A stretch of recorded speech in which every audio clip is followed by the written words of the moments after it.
This is a Bergen Film Club podcast.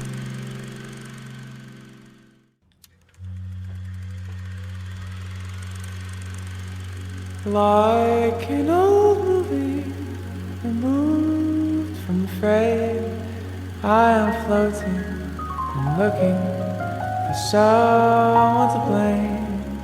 Won't you project me on the walls of your heart? I'm waiting for the real thing to start.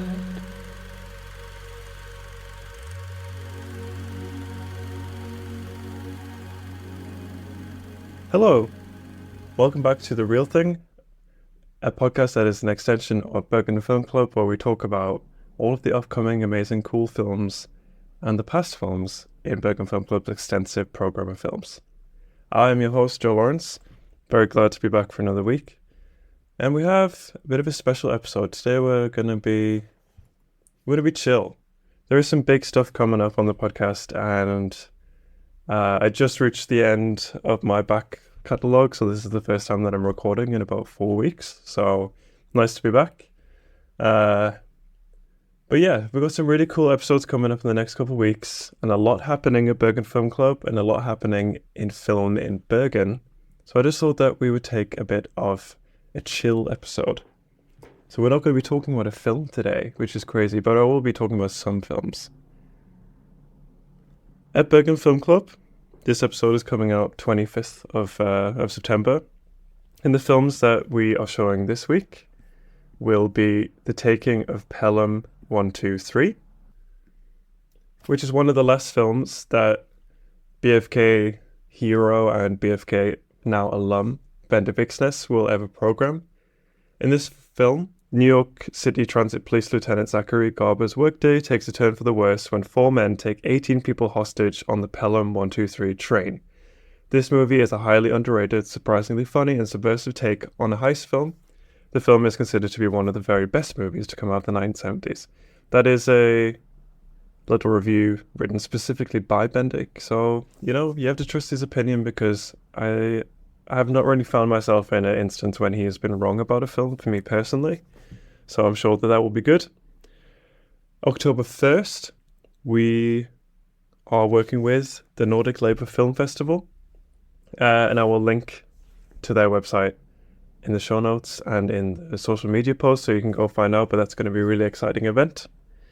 But yeah, that's what the film club's got going on. And very excitingly, coming in October, there's going to be a lot of exciting stuff in Bergen if you are around. Bergen International Film Festival, or BIFF, is making its yearly return to Bergen.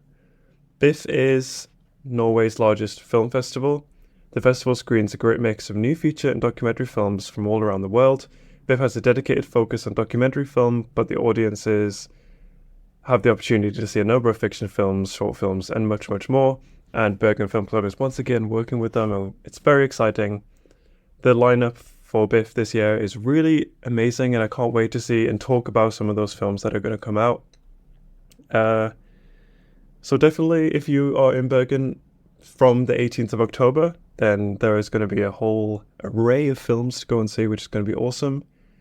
And maybe some podcast-related stuff. I guess you'll just have to see in a couple of weeks. But before then, in my own personal excitement news, as some of you know or don't know, I became a member of Bergen Film Club of the board earlier this year in January, and I am soon to be showing my first film that I've ever programmed, which is kind of like the cyclical nature of life. Bendik and another board member are showing their last films, and I'm showing my first one this semester, so I'm very excited. So this film that I'm going to be talking about is a 2016 film called I Am Not Madame Bovary. This is a Chinese black comedy, wonderful, cool film that I'm really excited to talk about, because this episode we are not talking about it. There was a lot of interest, I think, in Chinese cinema, and I think when you're trying to align it into the history of Western cinema in particular, it's kind of hard to understand where it comes from. We know a lot and very little about China. I think it's just this kind of like huge entity that's kind of present, but not so much is known. about it. So before we talk about I'm Not Madame Bovary, which is going to be next week's episode, we're going to talk about the history of Chinese cinema. So sit back and relax, and it's going to be a really cozy, nice, slow episode. A bit shorter than the normal ones, but then we'll be back with a really cool guest to talk about this first film that I'm going to program, which is super awesome. And yeah, so let's just dive right into the history of Chinese cinema.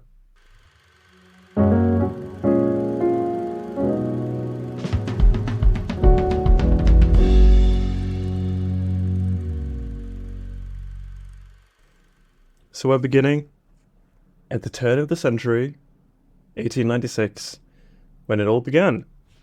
Motion pictures were first introduced to China at this time. China was one of the earliest countries to be exposed to this medium of film due to Louis Lumière sending his cameraman to Shanghai a year after inventing cinematography. The first recorded screening of a motion picture in China took place in Shanghai on the 11th of August, 1896, as a part of a variety bill, as an act. The first Chinese film, a recording of the Peking opera Dingzheng Mountain, was made in November of 1905 in Beijing. For the next decade, the production companies were mainly foreign-owned, particularly by Western companies, and the domestic film industry was centered on Shanghai, which was basically just assumed to be the thriving entrepot of the East, since it was one of the largest cities, or if not the largest city in the Far East, in terms of how the West perceives it. In 1913, the first independent Chinese screenplay, The Difficult Couple, was filmed in Shanghai by basically the creators of real, original Chinese cinema, which was Zhang Zhengqi and Zhang Xishuan. So Zhang Xishuan then set up the first Chinese-owned film production company in 1916, producing the first full-length feature film, which was called Yang Guisheng, which was released in 1921, which was a docudrama about the killing of a Shanghai courtesan, although it was considered too crude, too violent to be considered commercially successful at the time. During the 1920s, film technicians from the United States often trained Chinese technicians in Shanghai, and the American influence continued to be felt for the next 2 decades. Since film was in its early development stages, most Chinese silent films at the time were only comical skits or operatic shorts, and basically just parts of these overarching kind of entertainment collectives. And training was minimal at the technical aspect due to it being a period of experimental film. So after trial and error later, China was able to draw inspiration from its own traditional values and begin producing its own martial arts films, with the first being Burning of the Red Lotus Temple in 1928. This film was so successful at the box office, the Star Motion Pictures Mingxing production later filmed 18 sequels, marking the beginning of China's esteemed martial arts films, which is awesome because it's so long ago and it's still very much existing today in 2023. Many imitators follow, including Yulian Studios' Red Heroine, which was made in 1928, which is just not a rip-off, but the first rip-off. It was during this period that some of the more important production companies first came to being, notably this Mingxing and the Shaw Brothers Tianyi, which means unique, production company. Mingxing was founded by Zhang Zhengqi and Zhang Xishuan in 1922, initially focusing on these comic shorts, including the oldest surviving complete Chinese film, Laborer's Love, in 1922. This soon shifted, however, due to feature films and family dramas, including Orphan Rescue's Grandma, kind of taking precedence in the public eye. Meanwhile, Tianyi, this production company, shifted their model towards folklore dramas and also pushing into foreign markers, such as their film White Snake in 1926, proved a typical example of their success in the Chinese communities of Southeast Asia. In 1931, the first Chinese sound film, Sing Song Girl Red Peony, was made, the product of a cooperation between Mingxing Film Company's Image Production and Pathé Frères, or Pathé as it's known today, sound technology. The sound was discorded and played at the same time as the moving image.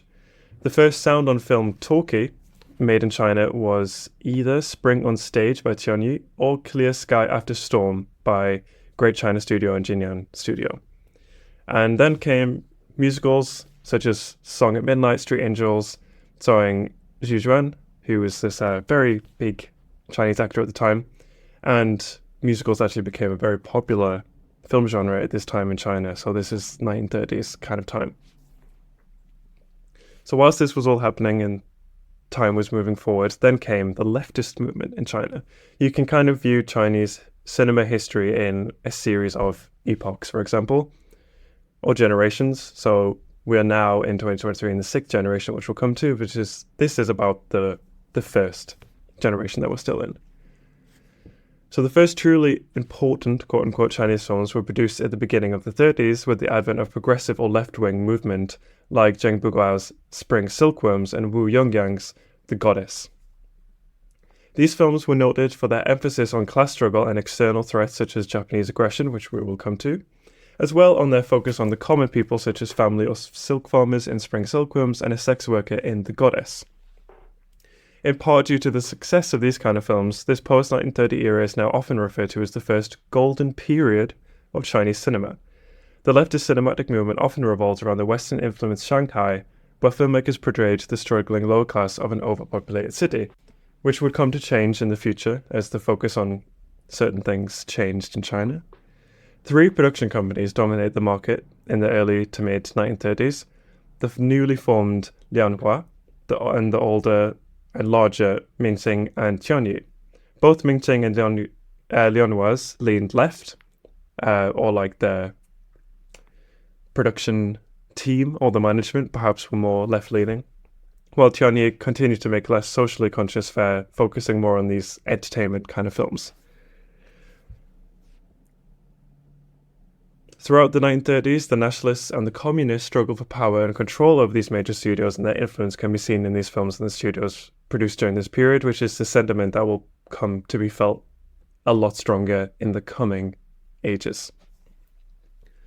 So in 1937, the Japanese invasion of China began, in particular, notably the Battle of Shanghai, which ended this golden run in Chinese cinema.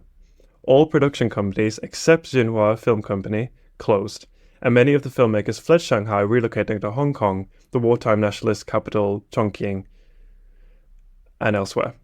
The Shanghai film industry, though severely curtailed, did not, however, stop, thus leading to this solitary island period, also known as Sole Island or Orphan Island, with Shanghai's foreign concessions serving as an island of production in the sea of Japanese-occupied territory. It was during this period that artists and directors who remained in the city had to walk a fine line between staying true to the leftist national beliefs and the Japanese pressures, and this is most amazingly detailed in director Bu Wanchang's Hua Mulan, also known as Mulan Joins the Army, which we all know is the story of a young Chinese peasant fighting against foreign invasion, which we now know is the benevolent Disney film. And this was a particularly good example of Shanghai's continued film production in the midst of war. This period ended when Japan declared war on Western allies on 7th of December 1941, and the solitary island of Shanghai was finally engulfed by the sea of Japanese occupation. With the Shanghai industry firmly in Japanese control, films like Greater East Asia Co-Prosperity Sphere promoting Eternity were produced, and at the end of World War II, one of the more controversial Japanese authorized companies, Manchukuo Film Association, would be separated and integrated into Chinese cinema. So despite the efforts of many directors to try and make these essentially anti-war, anti-Japanese films, eventually all of these were basically absolved into this much larger Japanese-controlled authority. So following the Japanese occupation, we now enter the second golden age. The film industry continued to develop after 1945. Production in Shanghai once again resumed as a new crop of studios took place in the Lianhua and Mingxing studios had occupied in the previous decade. In 1945, Kai Chusheng returned to Shanghai to revive the Lianhua name as the Lianhua Film Society with Xi Dongsheng, Men Junmo, and Zheng Junli. This in turn became Kunlun Studios, which would go on to become one of the most important studios of the era.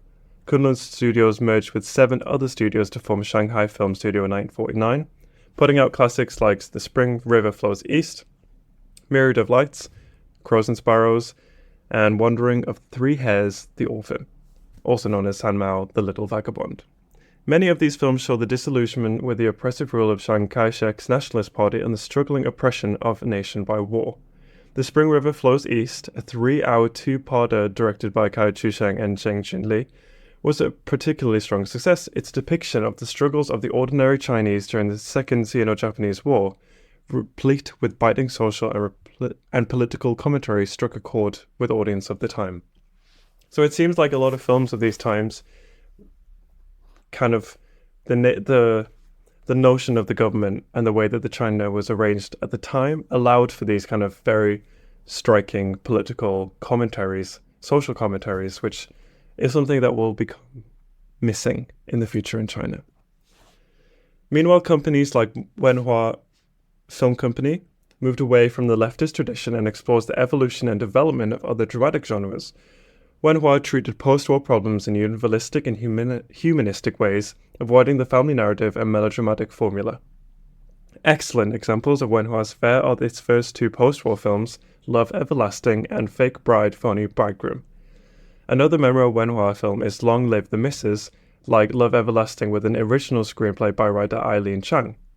Wenhua's romantic drama Spring in a Small Town, a film by director Fei Mu, shortly prior to the revolution, is often regarded by Chinese film critics as one of the most important films in the history of Chinese cinema.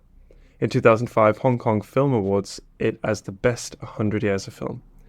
Ironically, it was precisely its artistic quality and apparent lack of political grounding that led to its labeling by the communists as a rightist or reactionary, and the film was quickly forgotten by those on the mainland following the communist victory in China in 1949.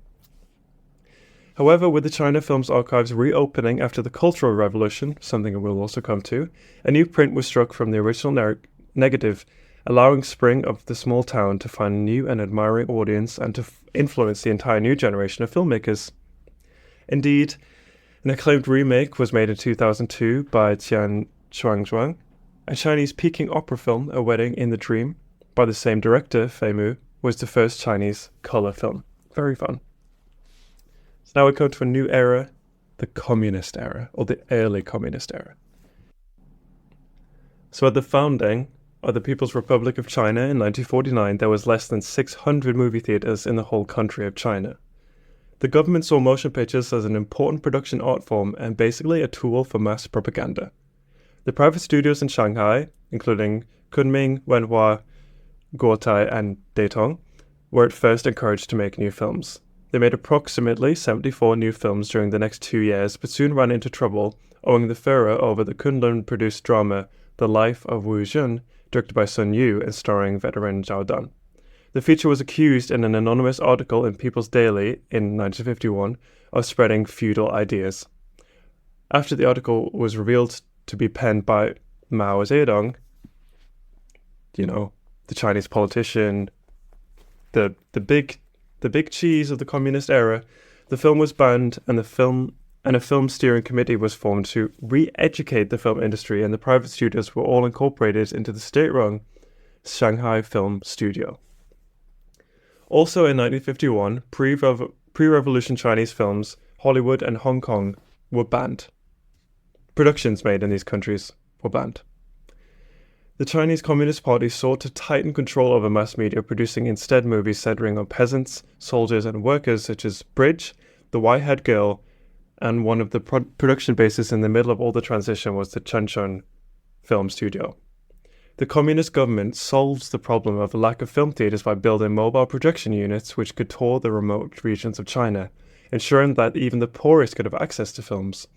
Mobile projection teams during the Mao era typically included 3 to 4 workers who physically transported film infrastructure through a large geographic area mostly not covered by an electrical grid.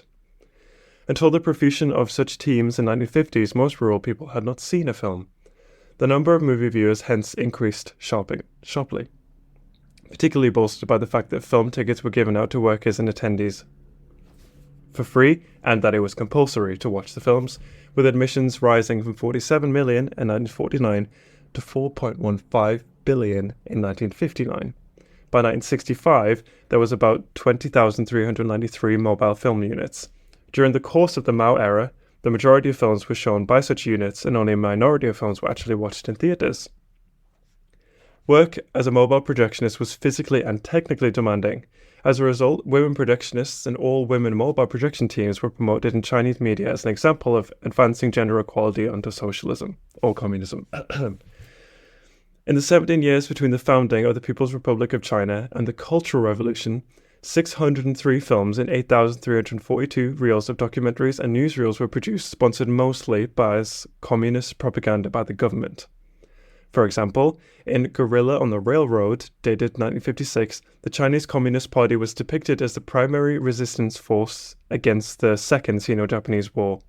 Chinese filmmakers were sent to Moscow to study the Soviet socialist realism style of filmmaking. The Beijing Film Academy, established in 1950 and in 1956, the Beijing Film Academy was officially opened. One important film of this time is This Life of Mine, directed by Xi Hu, which follows an old beggar reflecting on his life as a policeman working for the various regimes since 1911. The first widescreen film was produced in 1960. Animated films using a variety of folk arts such as paper cuts, shadow plays, puppetry and traditional paintings also were very popular for entertaining and educating children. The most famous of these, in the classic Havoc in Heaven, was made by Wan Lieming of the Wan Brothers and won Outstanding Film at the London International Film Festival. The thawing of censorship in 1956-57, known as the 100 Flowers Campaign, and the early 60s led to more indigenous Chinese films being made, which were less reliant on Soviet counterparts.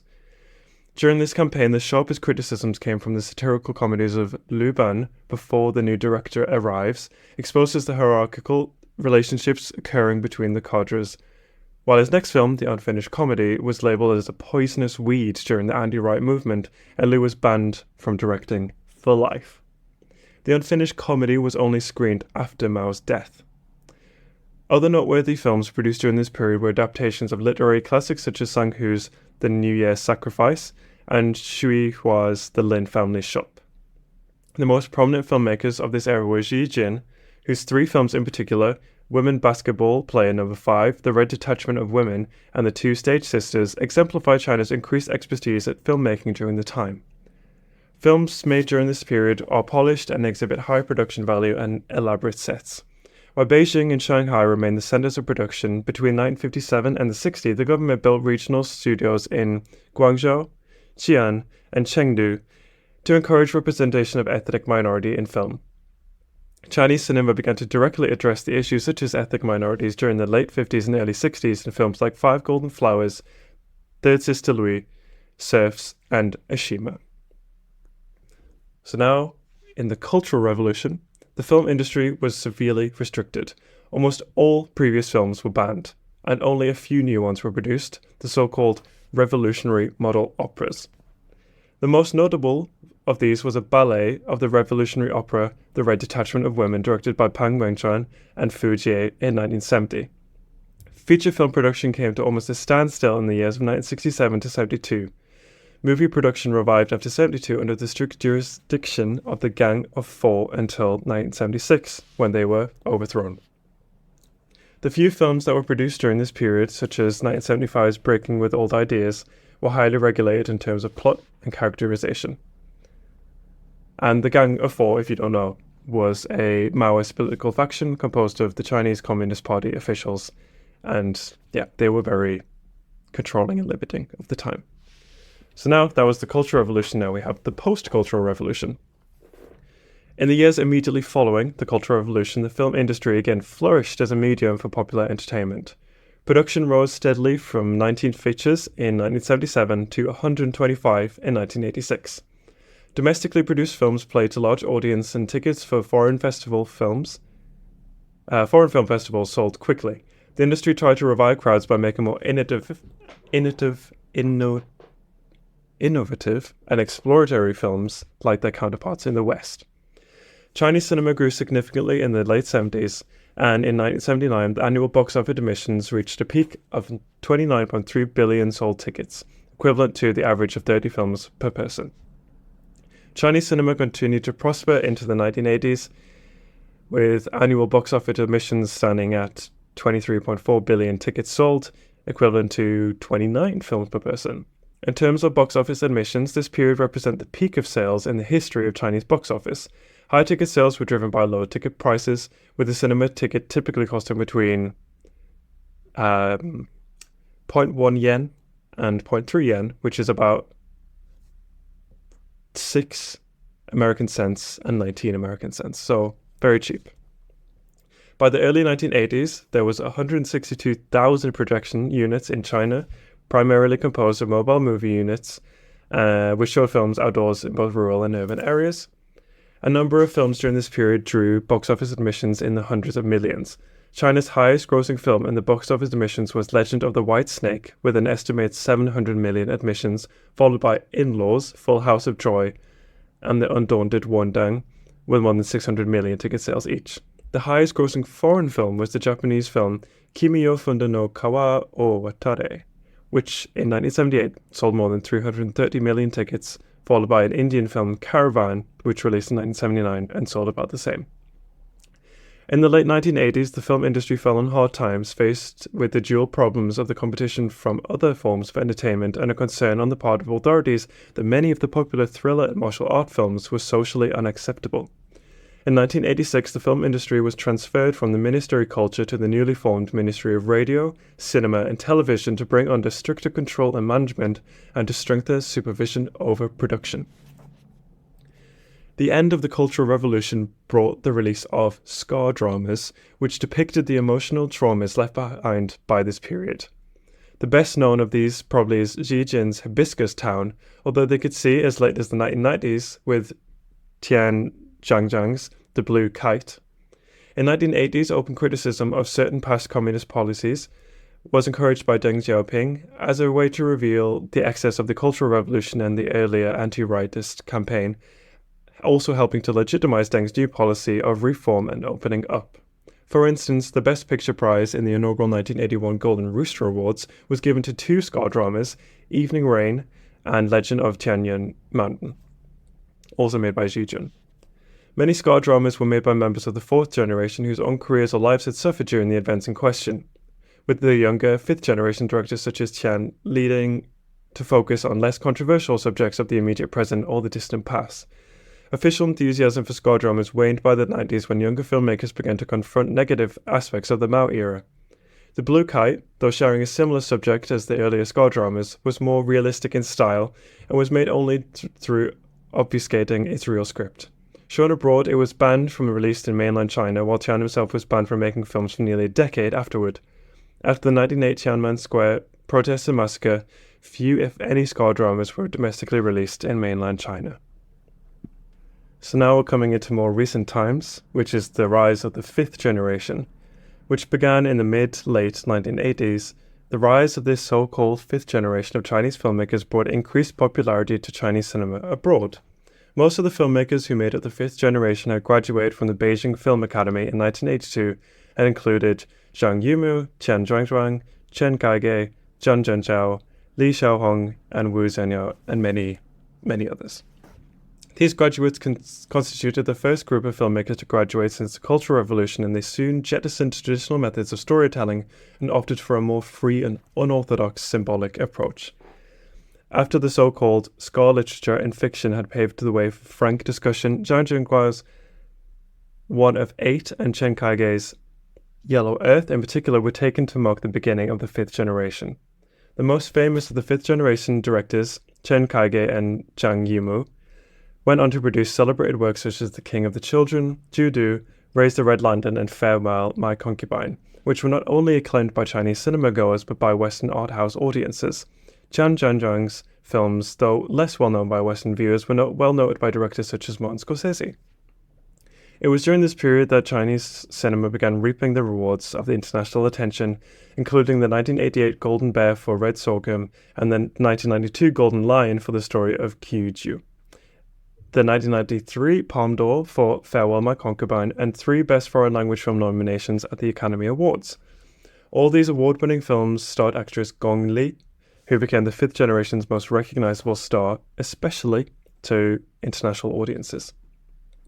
Diverse in style and subject, the fifth generation directors' films range from black comedies to the esoteric, but they shared a common rejection of the socialist realist tradition worked by the earlier Chinese filmmakers in the communist eras. Other notable fifth-generation directors include Wu Jinyu, Hu Mei, Li Xiaohong, and Zhu Jiaowen. Fifth-generation filmmakers reacted against the ideological purity of Cultural Revolution cinema.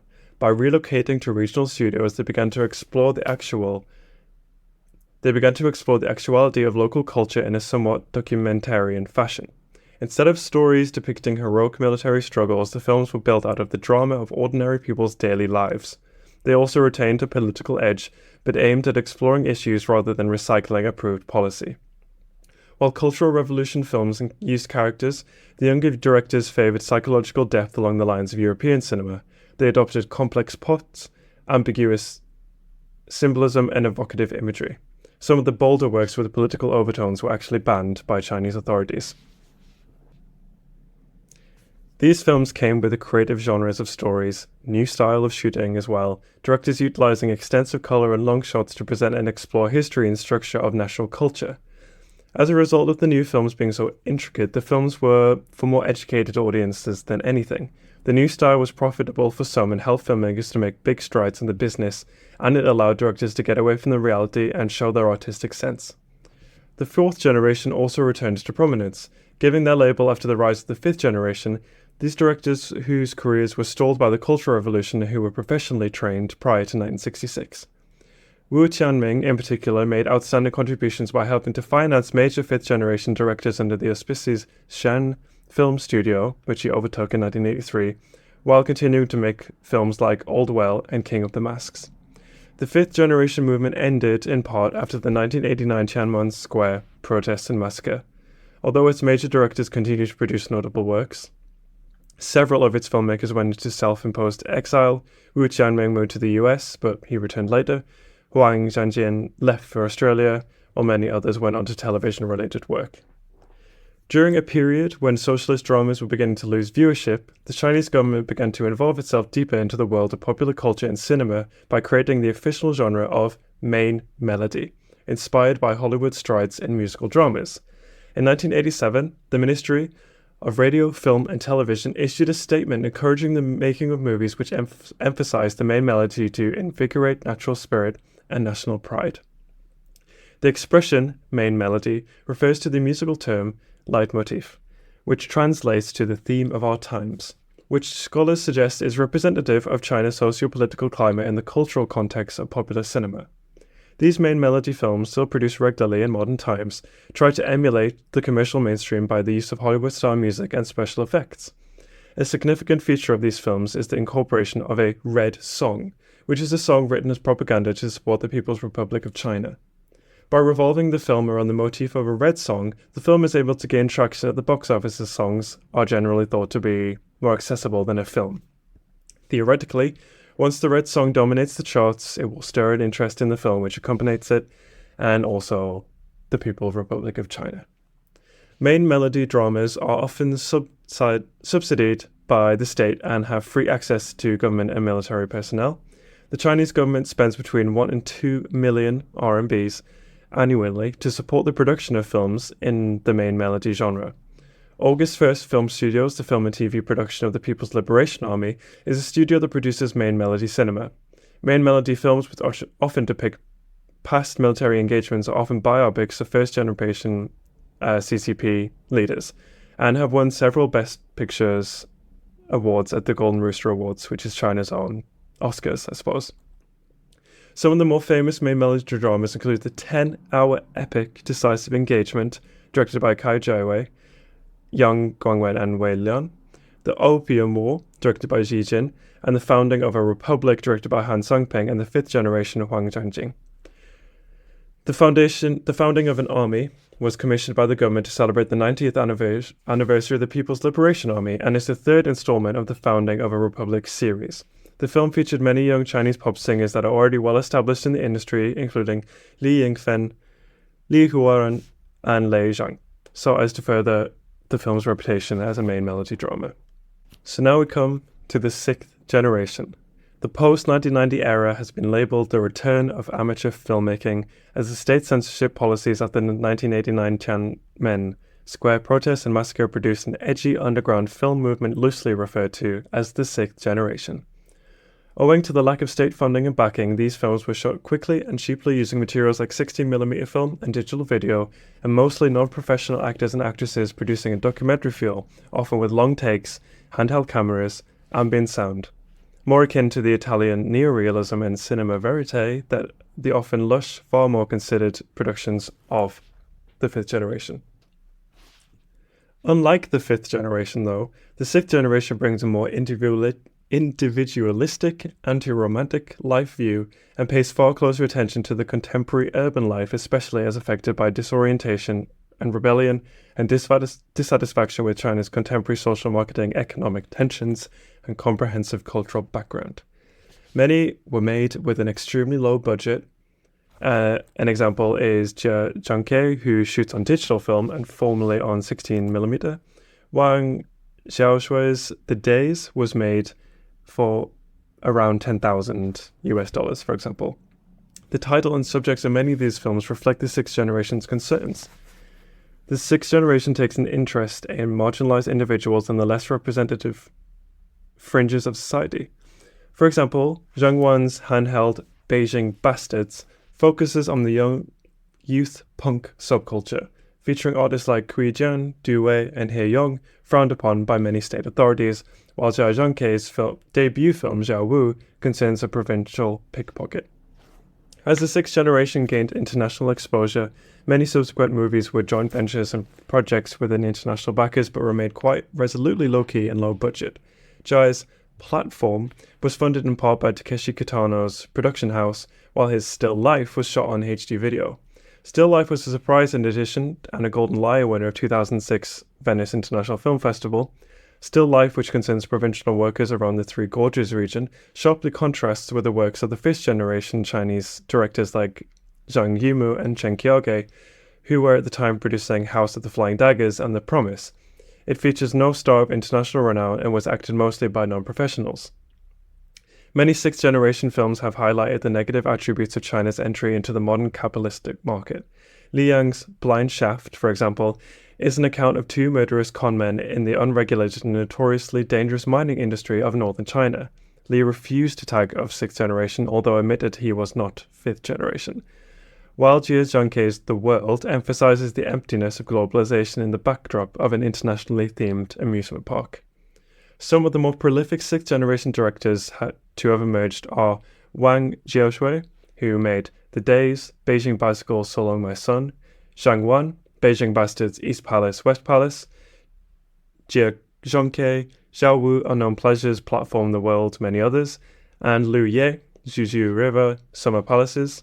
One of the directors of their generation who did not share most of the concerns of the six generations was Liu Chuan, who made Kekchili, Mountain Patrol, and City of Life and Death. And that brings us to the 21st century. Seeing how China's become such a staple in cinema box office and that it is a huge capitalistic enterprise right now with a lot of money sitting reserved in China in its own film production areas.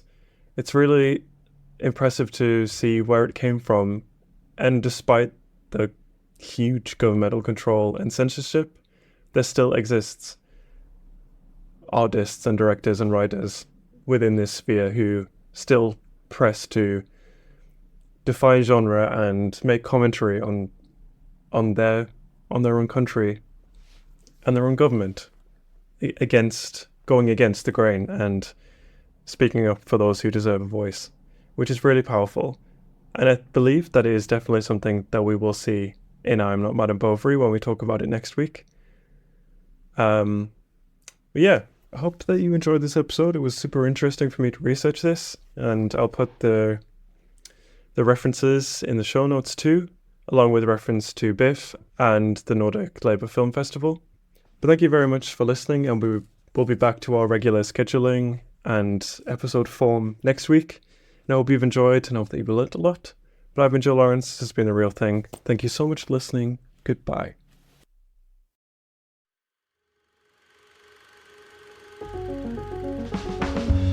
This has been a Bergen Film Club production. Our music is by Wise John. Check them out on Instagram at WISEJohnOfficial. Our logo is by Pia Sofia Brentersen. This episode was produced, mixed and engineered by Joel Lawrence. Our researchers are Inke Shilbrai-Ben and Mamina Nazmajid. Want to talk to us about films? Then please send us an email at podcast@bergenfilmclub.com. Follow the show on Instagram and Twitter @TheRealThingPod. Check us out on Letterboxd at BFK The Real Thing. Thank you and goodbye.